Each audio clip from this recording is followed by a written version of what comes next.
6 de la mañana con 41 minutos, momento de entrevista y analizar este tema tan polémico, coyuntural, dentro del panorama informativo. Estamos acompañados de Verónica Rocha, analista, y José Peralta, politólogo de la Universidad Gabriel René Moreno. Ambos les agradezco la gentileza de estar junto a nosotros, les saludo cordialmente. Y bueno, vamos a analizar justamente este tema. Le voy a dar primero paso a Verónica.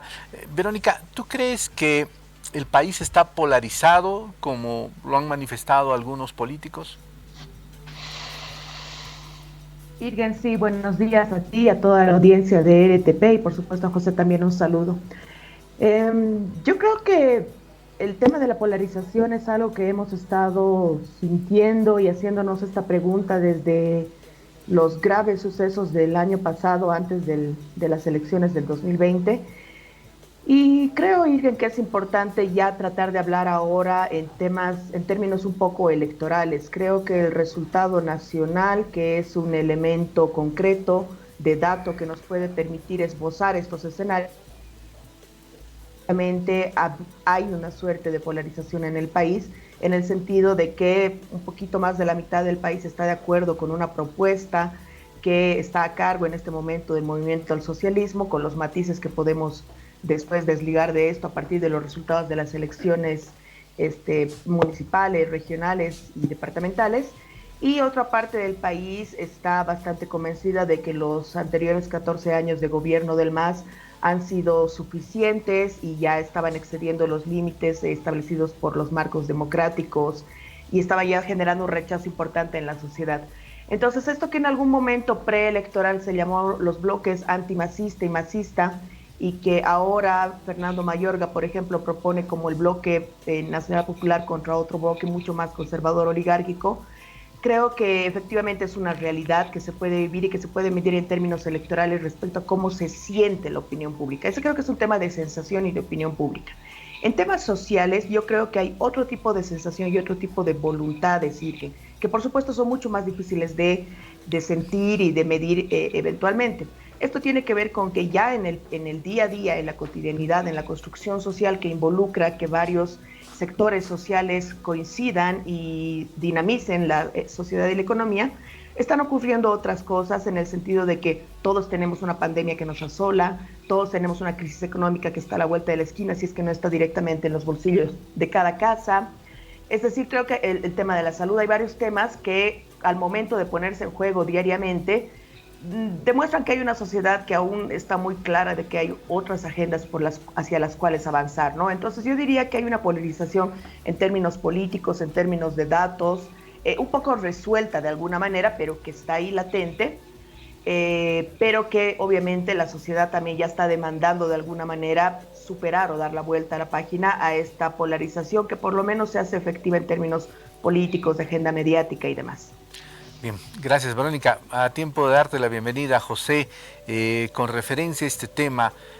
Primero, el presidente del Comité Cívico de Santa Cruz convoca al gobierno a una reunión en la cual se puedan hablar todos estos temas.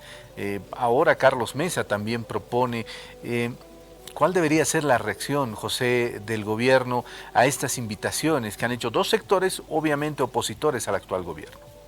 Bueno, yo no sé, digamos, cuál debería ser la reacción del gobierno, pero sí lo que se puede constatar es que mientras la iniciativa política no parte de la vereda ideológica y lógica de poder del MAS, no hay cabida, no hay respuesta a una iniciativa del campo opositor. Lo del Comité Cívico fue un fracaso, es la convocatoria, y creo también que lo que ha planteado Mesa va a ser un fracaso, por una simple razón. Por un lado, el tema ideológico, que mientras no hay iniciativa política, el MAS no tiene validez. Y por otro lado, que también aparentemente en Comunidad Ciudadana, Carlos Mesa piensa que el mundo gira a su alrededor, ¿no? Parece que no han habido, antes de ello no ha habido pactos previos, acuerdos previos con cooperadores políticos, con mismos actores políticos del Parlamento, sino parece que aparentemente ha salido él con un discurso planteando una verificación que ya probablemente haya reacciones del oficialismo. Obviamente en el contexto de la polarización es manifiesta, no considero que sea latente. obviamente se activa a cada momento, ¿no? Porque la polarización, los clivajes que existen cada vez de un lado del otro bando se activan y eso vuelve otra vez a ser manifiesto. Se vuelve latente, se pacifica, pero nuevamente otra vez se activa y en este momento otra vez está activada. Pero evidentemente también hay muchos grupos que están preocupados por el tema de la pandemia, la cepa brasilera que nos está amenazando. Por tanto, creo yo que este planteamiento de mesa no tenga probabilidades de poder tener un efecto político, ¿no? Y sigamos en esta disputa de relatos también que está de por medio dentro de la polarización social y política discursiva, y eso, bueno, es lo que perjudica y seguirá perjudicando a la gestión pública, porque estamos hablando de que dentro de un mes, el 3 de mayo, van a haber nuevos gobernadores, nuevos alcaldes, nuevas autoridades territoriales, y principalmente acá el nuevo gobernador, que es la antípoda ideológica del MAS de Evo Morales, de Luis Arce. No sé cómo va a ser la gestión pública. Ya en este momento hay un reclamo de la gobernación del CEDES, que es bien técnico, sobre el tema de las vacunas. Ya, a pesar de que en la frontera hay muchos problemas, no hay una falta de vacunas distribuidas. O sea, no sé cómo va a ser la relación, el vínculo que va a tener el gobierno nacional con el nuevo gobierno departamental cruceño, considerando esta polarización y justamente esta tensión que ha existido desde el 2019 y que ya ahora entre autoridades probablemente siga siendo manifiesta, ¿no? Gracias, José. Verónica, cada vez que se tienen estos escenarios, salta a la luz el trabajo de el Poder Judicial, el órgano judicial en realidad. En su momento, el ministro de Justicia, Iván Lima, propuso cambiar la forma de elegir a las autoridades de justicia. Sin embargo, parece que hubo un plantón de parte del legislativo que no le ha permitido hacer esos cambios o por lo menos llevar adelante esa propuesta. Pero lamentablemente dentro de todos estos problemas no vemos nuevas luces para cambiar algo que le está haciendo mucho daño a nuestro país, y es la justicia. Sí, Irgen. En efecto, creo que todo el país se ha dado cuenta que el ministro Lima arrancó su gestión y en general la gestión del gobierno con una apuesta muy fuerte por una agenda judicial que le urge absolutamente a todos y cada uno de los y las bolivianas. No obstante, como tú bien señalas, la Asamblea Legislativa e incluso yo diría el mismo Ejecutivo no mostró tener fortalecer, digamos, ese discurso, esa propuesta, sino que pareció más bien una bandera que por unas semanas el señor Lima trató de implementar y tuvo algunos pasos, pero que como supimos se fueron quedando a medias, ¿no?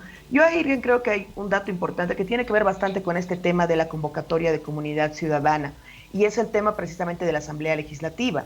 La Asamblea Legislativa no mostró en ese momento un apoyo, así sea discursivamente, a reserva de los procesos y los tiempos que podría tomar lo que implica la magnitud de una reforma de justicia. Pero creo que el hecho de que hace unas semanas tuviéramos en la convocatoria del Comité Cívico Pro Santa Cruz, que en realidad a mi parecer hubiera sido mejor que venga desde Creemos y no desde el Comité Cívico, pero bueno, es una resolución que hay que ver en Santa Cruz a partir de cómo se compaginan estas dos fuerzas políticas, una legitimada y la otra no. Y creo que a partir de esta convocatoria y la de comunidad ciudadana, lo que está quedando sobre la mesa es el hecho, y también a partir de que no se atendió a tiempo, digamos, o no se acompañó el discurso de modificación de la justicia, creo que lo que queda manifiesto es que la Asamblea Legislativa está dejando bastante que desear a poco más de 100 y tantos días que el gobierno está en el poder. Realmente conocemos, creo yo, pocos y pocas legisladores que estén dando la cara o estén dando sorpresas o estén tratando de representar algo de lo que la ciudadanía está sintiendo en este momento. Antes de las elecciones yo recuerdo que una de las apuestas importantes en las que muchos creíamos era de que la Asamblea Legislativa se iba a constituir el escenario de diálogo, de política sobre todo. Uno sabe que no está ocurriendo la política por debajo en ese lugar, que es el lugar llamado a ello, cuando tenemos que nuevamente entrar a la lógica de llamados nacionales y publicar hacia los medios, es decir, no se están pudiendo reunir. Y eso, por supuesto, encuentra o da cuenta de una deficiencia en el manejo de la Asamblea Legislativa, obviamente no con nombre y apellido, sino de la institucionalidad que no está funcionando en este momento para hacer política, porque la política parece que sigue por fuera, sigue o en la competencia electoral de los ya restantes que van a ir a segunda vuelta, pero de la que hemos salido hace poco, o sigue en los manifiestos públicos, en los videos de YouTube, en las cartas hacia los medios.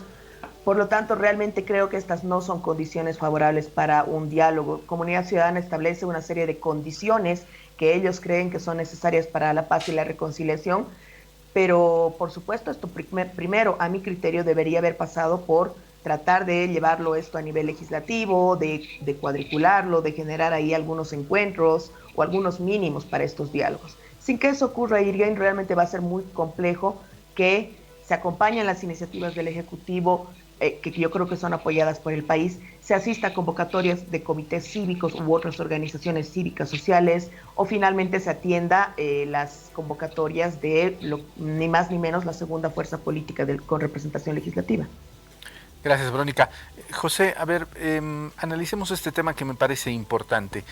Durante el gobierno de Evo Morales se vieron varias protestas a las que se las dejó crecer en determinado momento. Recuerdo muy bien esta protesta que contemplaba un pedido de las personas con discapacidad a un bono. Han estado durante mucho tiempo, se han enfrentado con la policía, han habido heridos, recuerdo inclusive que venía el carro Neptuno, les echaba agua, para que finalmente el gobierno acepte el pedido. O sea, se dilató mucho, digamos, el problema. Hace algunos días, un problema de aquellos estudiantes que quieren entrar a las normales y han observado el sistema de calificación. Y bueno, después de hacer una huelga de hambre larga, finalmente se logró solucionar el problema. Hay otro conflicto también ahora con los cocaleros de los Yungas, un enfrentamiento entre grupos que no quieren entregar unos el mercado de la coca, se ha habilitado otro. ¿Por qué dilatar, José, tanto estos problemas cuando se puede sentar en una mesa de diálogo a las partes y solucionar los problemas? Bueno, es por una cuestión de mecanismo. Posiblemente sea porque hay operadores políticos o el mismo gobierno no le llega la información real a nivel de máximas autoridades, pero puede haber una serie de factores, ¿no?, que justamente dilatan y que justamente lo más perjudicial es que se llega a niveles de violencia, ¿no?, cuando lo ideal serían que los espacios de diálogo y de liberación sean institucionalizados y sea el primer filtro para poder tener acuerdos. No, aquí la costumbre, el hábito, la cultura política justamente en todo el país es salir a marchar, hacer huelgas, plantear paros, bloqueos, y cuando ya hay una acumulación de actos quizás a veces hasta violentos y perjudiciales también, cuando hay bloqueos, paros a terceras personas, recién el gobierno reacciona y da respuesta, ¿no? Por tanto, creo yo que en todos los aspectos, en todos los escenarios que han habido anteriores y lo que usted plantea, contemporáneos, actuales, el gobierno tiene, creo yo, el poder de decidir políticamente resolver, ¿no?, con estos espacios y crear estos espacios de diálogo y de liberación para poder justamente llegar a acuerdos, porque las demandas siempre van a existir, siempre van a haber problemas, siempre van a haber fallas, siempre van a haber necesidades, y el gobierno está para eso, ¿no?, para resolverlo de la mejor manera, de acuerdo a conveniencia de diferentes sectores populares y grupos de intereses y grupos sociales, etcétera, etcétera, ¿no?, en todo el país. Bien, gracias, José. Ya para terminar, Verónica, en algunos días más, 4 departamentos van a volver a ir a las urnas para elegir a sus gobernadores. ¿Podrá cambiar en algo el panorama político después de esta elección, Verónica? Sí, yo encuentro que la segunda vuelta, a reserva de que va a ser un interesante evento electoral, porque las y los bolivianos vamos a acudir por primera vez a esta suerte de balotaje, aparte de lo pedagógico que va a resultar, creo que va a terminar de reafirmar un escenario electoral que está meridianamente confirmado y ya creo que ha sido suficientemente analizado. Lo que me parece importante recalcar es que de las 4 gobernaciones que acudirán a una segunda vuelta este 11 de abril, solamente una de ellas, en Tarija, el MAS va a disputarse contra la oposición, contra una de las oposiciones. En el resto de los casos, lo que va a hacer es disputarse aún dentro de este bloque que, como señalaba, se ha denominado Nacional Popular. Por lo tanto, creo que sí va a ser importante para ese lado, para el Bloque Nacional Popular, ver cómo se reconfigura esto, porque tener una gobernación no es algo menor, siendo que solamente hay 9 en el país. Entonces creo que ahí el MAS está jugando de alguna manera la capacidad que tiene de cohesionar o de ganar por encima de estas nuevas instituciones políticas que han aparecido, pero que de alguna manera responden a ese discurso y no necesariamente a las oposiciones tan duras que el MAS ha enfrentado durante 14 años, porque de alguna manera uno de los datos relevantes de este nuevo escenario electoral creo que tiene que ver con esta reconfiguración importante que quizás mueve un poco más el escenario del campo donde está ubicado el MAS, y ahí puede presentar nuevas novedades y quizás nuevas oportunidades para la dirección política del país, que dentro de las oposiciones que siguen siendo variadas y que siguen existiendo en el país de manera dispersa. Bien, José, dentro de este mismo tema, si uno se pone a ver las papeletas que van a ser entregadas a los ciudadanos de estos 4 departamentos en algunos días más, se percata de que en todas las papeletas está el movimiento al socialismo y obviamente los partidos que en este momento son contrarios al movimiento al socialismo. ¿Cómo ves? ¿Cuál es tu lectura de estas próximas elecciones subnacionales en su segunda vuelta?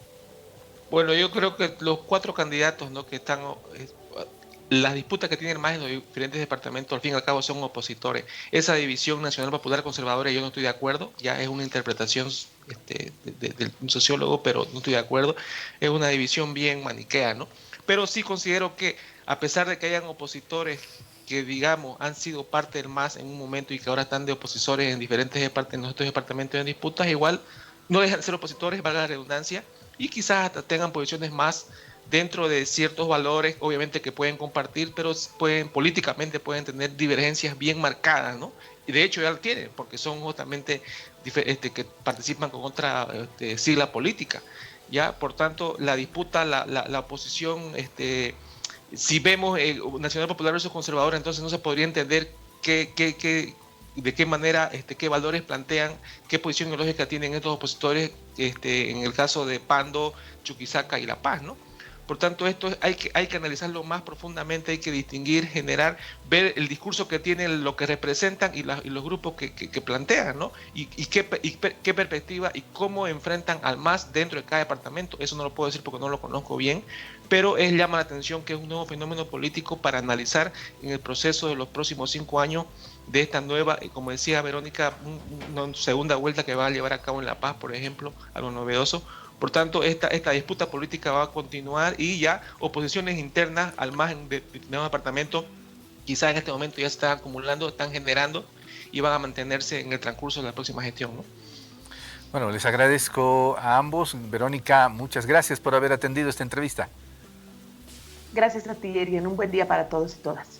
Bueno, gracias, Irien. También a José, un abrazo hasta Santa Cruz de la Sierra. Nosotros vamos a seguir con más información.